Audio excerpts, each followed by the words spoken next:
Hello everyone and welcome back to my channel. I swear I should call this tea time with Kaylee or something because I have my tea again like I did in the last video in the part 1 of me reacting to myths about people with disabilities, which is what this video is. So, well, the part 2 anyway. So let's get into it. The first myth of this part 2 series that I found, although I don't know this is going to be a series so I shouldn't say that, is that most people with disabilities cannot have sexual relationships. Now, I cannot speak for everyone, obviously. I know I said that, and I keep saying that because I don't know other people's lives and how they do things. But I do know that we are not limited in the ways that people think, and we are definitely not limited sexually. This makes me think of a story. I'm going to get sidetracked here in a minute. To a few years ago, probably, I was on Tinder. Sips tea. And I matched with this guy, and he messaged me. And I expected it to be, hi or what's up, the typical thing that people ask or say, when you first match with somebody. But instead, when I opened up the messaging thing, it was, can you have sex? I do not remember how I responded. I do not have the conversation still in my phone or on Tinder because I've deleted and re-downloaded Tinder like 9,000 times. So I don't remember what I said. I know what I would say now, but probably then I either ignored it or I was like, yes, why? But I don't think the conversation went very far with him, so don't worry, because that's probably all he wanted. That's why he wanted to know that, I'm sure. So anyways, but getting back to my point. Yes, people with disabilities can have sex and can engage in sexual activities. We just may have to do it in a different way. For example, if you don't have use of your lower legs, it might be harder for you to move around, so you might not be a top. For example, you might have to be on the bottom. I'm fortunate because I have pretty good movement in my hips, so I can be a top or a bottom. I know it's probably too much information, but it can work depending on the person you're with and how you figure you can do things. I thought about it this earlier before I did this video, and I was like, you know what, it's no different than two people without a disability having sex, because you still have to get to know each other. You have to ask questions, do you like this? Can you do this? How do you want me to do this? Things like that. So it's really no different. You're just dealing with someone who has some limitations, but you can work past those limitations and get through them with good communication. But I believe that's the key to any relationship and with any two people who engage in any sexual activities. Moving on to the second myth. People with disabilities always need help.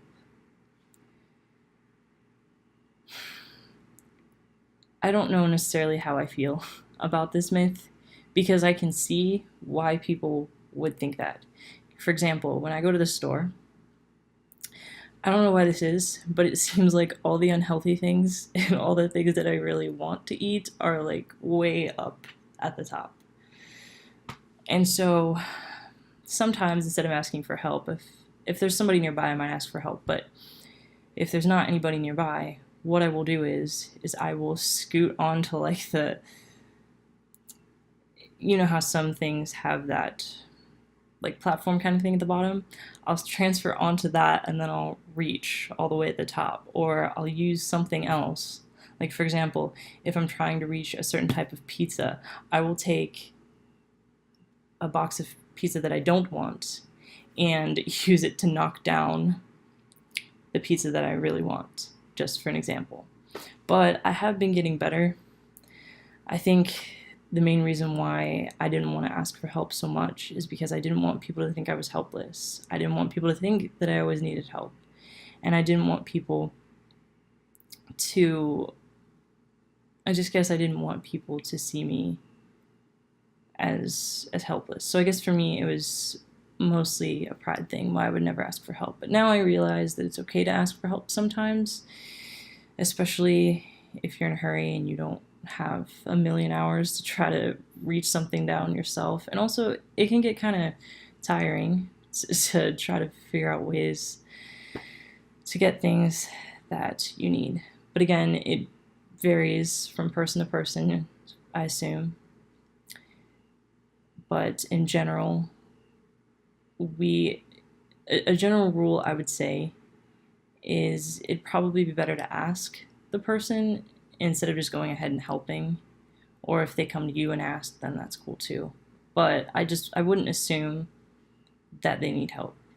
I feel like some people might do that, and it's a fair assumption. Like I feel like if I wasn't in a chair, or I didn't have a disability, I would assume that too. But yeah, that's just not true. Moving on to the next one, people in wheelchairs are different or not normal people. I also put not regular. I don't know. You could say that in a million different ways. Basically, we're not the same as people without disabilities. And to that, I would say that's definitely not true. Although I have heard people in a wheelchair. I saw this guy in a wheelchair on YouTube recently who actually did talk about how he felt that he was different from people without disabilities. And to be honest with you, I can kind of understand where he's coming from because there are certain things that we can't do. Like, for example, I can't hike a mountain, okay? I can't go rock climbing. Are those the same thing? Whatever. Anyways, I can't do things like that. But I try to focus on what I can do. And even if there's something that I think, well, I might not be able to do this, I try to come up with ways that I would be able to do it. And to where it would look relatively as normal as possible. I can walk in long leg braces and crutches. I don't know if I'll ever be able to show that on camera, but that'd be cool. I can show my braces potentially, and I could show me in them, but I usually need help standing up in them, so we'll see. But yeah, I can do pretty much everything everybody else can. I just spent this morning doing my laundry, doing the dishes, cleaning, so yeah, I do all that fun stuff too. So anyways, next myth. People in wheelchairs have a mental disability as well. So I actually was exposed to this myth in preschool. In preschool, they had me go to an MRDD school because they assumed that since I was in a wheelchair, I had a mental disability as well. That place kind of scared me a little bit, I'm not going to lie, because, well, I was young and, I wasn't sure what was going on or what was wrong. But anyways, it's funny because I went to kindergarten at a normal school because I guess they deemed that I didn't need to be at that school anymore. And I did so well. Like, I knew how to dress myself, tie my own shoes well before everybody else. They wanted me to skip first grade and go to second grade. But my grandma decided that probably wouldn't be a good idea. She wanted me to be with the kids my own age. But yeah, it's just funny how, before they thought that I needed to be in a school with, mentally disabled people, to, okay, yeah, you can skip first grade because you're so far advanced. But yeah, so that's not true that people in wheelchairs have a mental disability. Some do, but not all of them. You can't assume that of everyone in a wheelchair. But moving on to the next one. People in chairs prefer to sit in their own chairs. People in wheelchairs prefer to sit in their own chair. Again, I can see why people would think this, because the chairs are designed for us. We get them custom made. We have to go to a physical therapist and everything else. So it's set up in the exact way that we need it. But like everything, if you sit down in something or on something for a long period of time, you're eventually going to get sore and uncomfortable.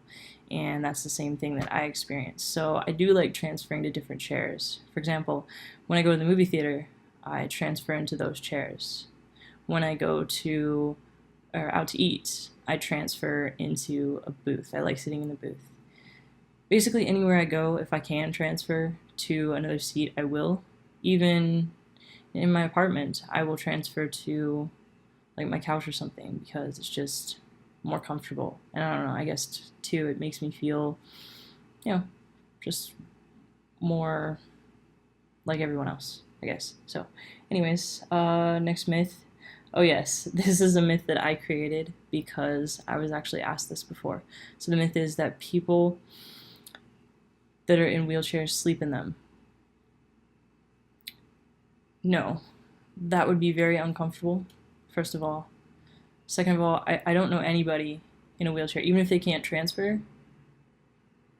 They've said that they get help to transfer, or to, like, someone carries them into a bed. People do not sleep in a wheelchair, in their chair. I transfer into a bed, and it's like this high to get up, but I still do it because that's a lot more comfortable than my chair would be. I don't even know how would I don't know where my head would go. Like, I don't have a headrest. Like, some people have a headrest on their chair, but I don't have that. Although, I have always been a little bit jealous because they can just take a nap anywhere they're at, you know what I mean? But, yeah, people in wheelchairs do not sleep in them. So, next myth, and this is the final myth: people in wheelchairs or that have disabilities have no sense of humor and are unapproachable. I came up with this one myself because it seems like that's what some people do think. I feel like people are less apt to approach me as much as they would somebody like a female who's not in a wheelchair, or even a male who's not in a wheelchair, because I don't even know if that's that we seem unapproachable, or if it's just that it's not something that's seen, or I don't really know why I feel that way. That's a good question, but I do feel as though we are less approachable, maybe because we do seem different, and maybe they aren't sure how to approach us, or maybe it's because they want to ask a question or they're curious, but they're not sure what question to ask, or if asking a question is okay, which, as I think I said in the part 1 of this series, that asking questions is totally okay, and I would encourage it, because then you won't feel as weird approaching someone in a wheelchair, because we're just like everyone else. We know how to have fun, we know how to laugh. I laugh all the time, especially at myself. I don't even know if it's because I'm funny. I'm probably not, but I will laugh at pretty much anything. So, yeah. But anyways, that's it for this. I hope the last myth sort of made sense. I feel like I may need to explain that better at some point. But anyways, I hope you guys enjoyed the video, and thank you for watching. And if you liked it, be sure to hit the like button and subscribe. See you next time. Bye.